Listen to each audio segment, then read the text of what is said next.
আমরা যখন বিদেশে স্টুডেন্ট ভিসায় যাওয়ার চিন্তা করি, তখন সবার প্রথমেই আমরা চিন্তা করি ওই বিদেশে গিয়ে আমি কি আমার ইউনিভার্সিটি টিউশন ফিস ম্যানেজ করে আমি বাংলাদেশেও আরো সাপোর্ট দিতে পারবো কিনা এবং ইজিলি জব পাবো কিনা।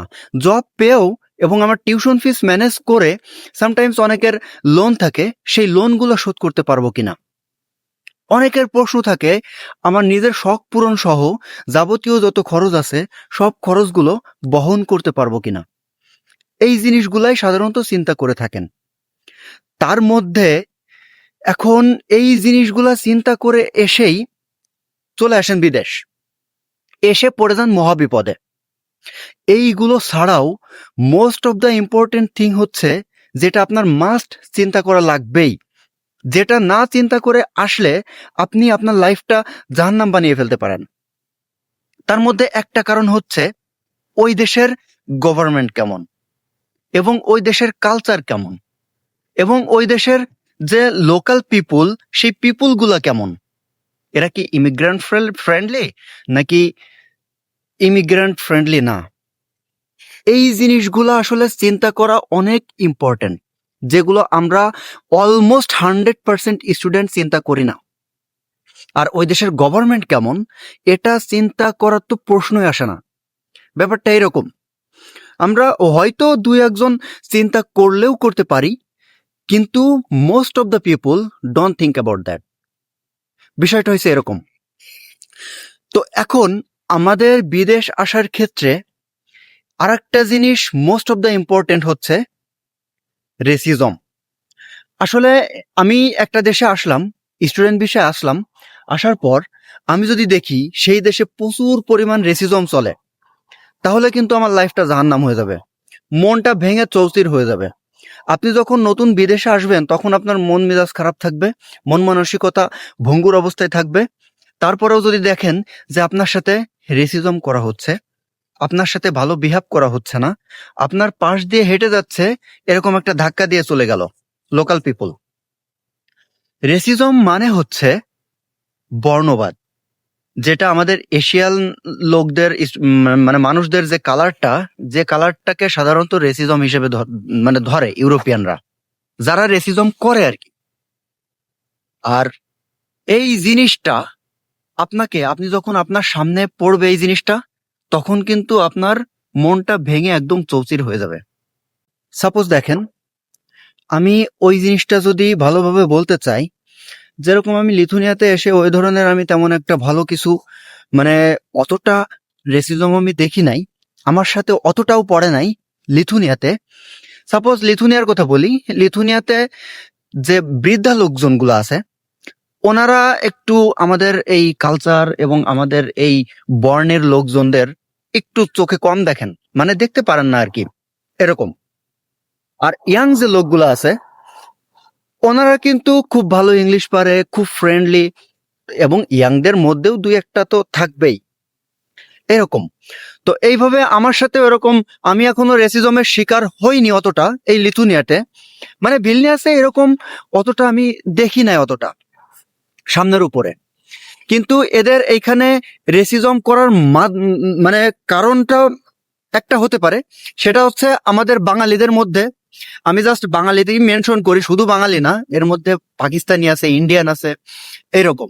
এই সকল লোকগুলা করে কি, একজন লোক হেঁটে যাচ্ছে আপনার সাইকেল নিয়ে, আপনার লেন আলাদা, আপনি সেই লেনে না গিয়ে আপনি তাকে ডিস্টার্ব করে তার লেন দিয়ে আপনি যাচ্ছেন, আই মিন আপনার নিয়মটা ভঙ্গ করে আপনি যাচ্ছেন। এই জিনিসগুলা ওরা দেখতে পারবে না, তখন আপনার নাম খারাপ হবে। তখন যখন কিছু বলবে তখন জিনিসটা আপনি বলবেন এরা আমার সাথে রেসিজম করছে।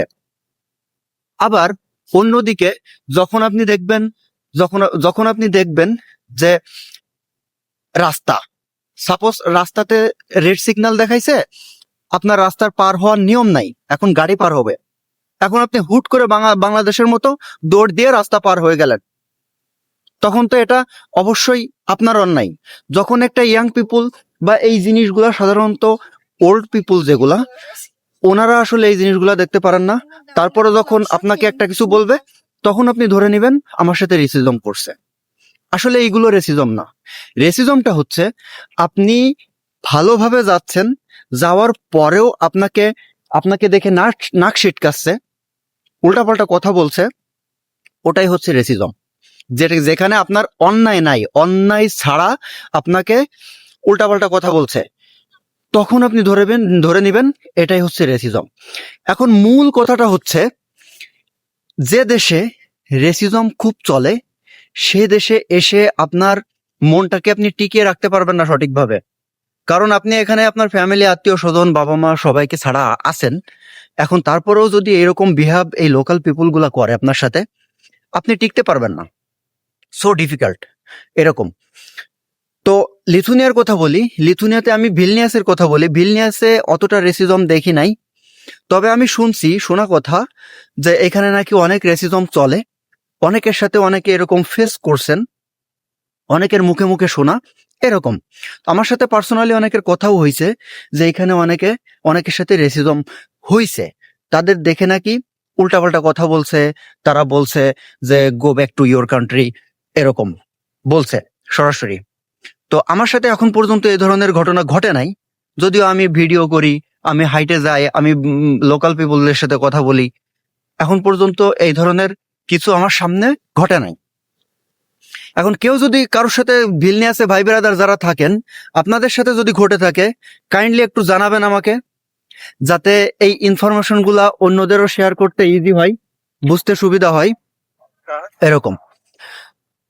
তো লিথুনিয়ার পর্বটা তো গেল, ভিলনিয়াসের পর্বটা তো গেল, এবার অন্য অন্য জেলা যেরকম কাউনাসে শুনছি এটা নাকি অনেক বেশি চলে।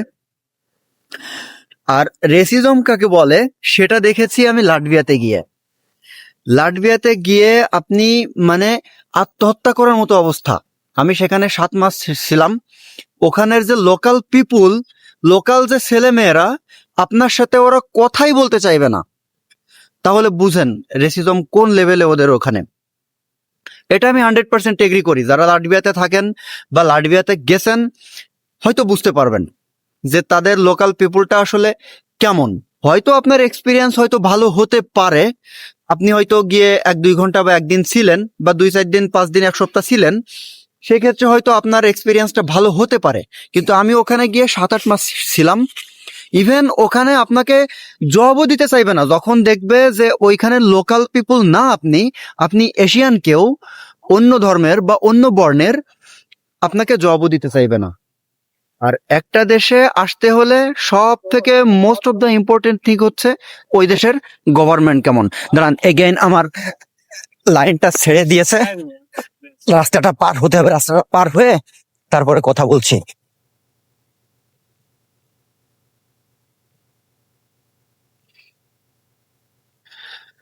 এই হচ্ছে বিষয়।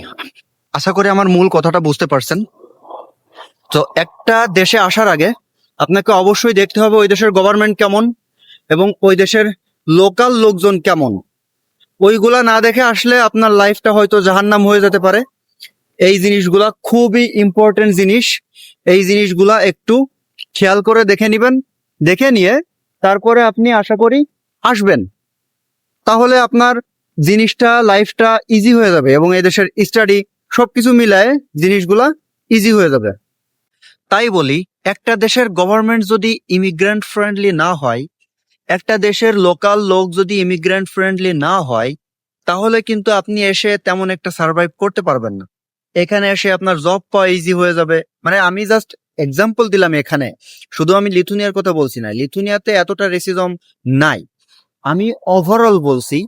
যে দেশে আপনি আসেন না কেন, আপনাকে প্রথমে ওই দেশের গভর্নমেন্ট সম্পর্কে ধারণা নিতে হবে, ওই দেশের লোকাল পিপুল সম্পর্কে ধারণা নিতে হবে। আর ধর্মীয় কালচার, এটা ক্রিস্টিয়ানিটি দ্য মেইন মেজরিটি, এটা তো জানেন আপনারা সবাই। ইউরোপে মোস্ট অফ দ্য কান্ট্রিতে, সব কান্ট্রিতেই ক্রিস্টিয়ান মেজরিটি। তো এই হচ্ছে বিষয়। তো আশা করি আমার কথা বুঝতে পারছেন, মূল পয়েন্টটা ধরতে পারছেন। তারপরে যদি ধরতে না পারেন কমেন্ট বক্সে জানাবেন অথবা ইনবক্সে মেসেজ দিতে পারেন। সো আজকের ভিডিওটা এই পর্যন্তই, দেখা হবে নেক্সট কোনো ভিডিওতে। সে পর্যন্ত ভালো থাকুন। আসসালামু আলাইকুম।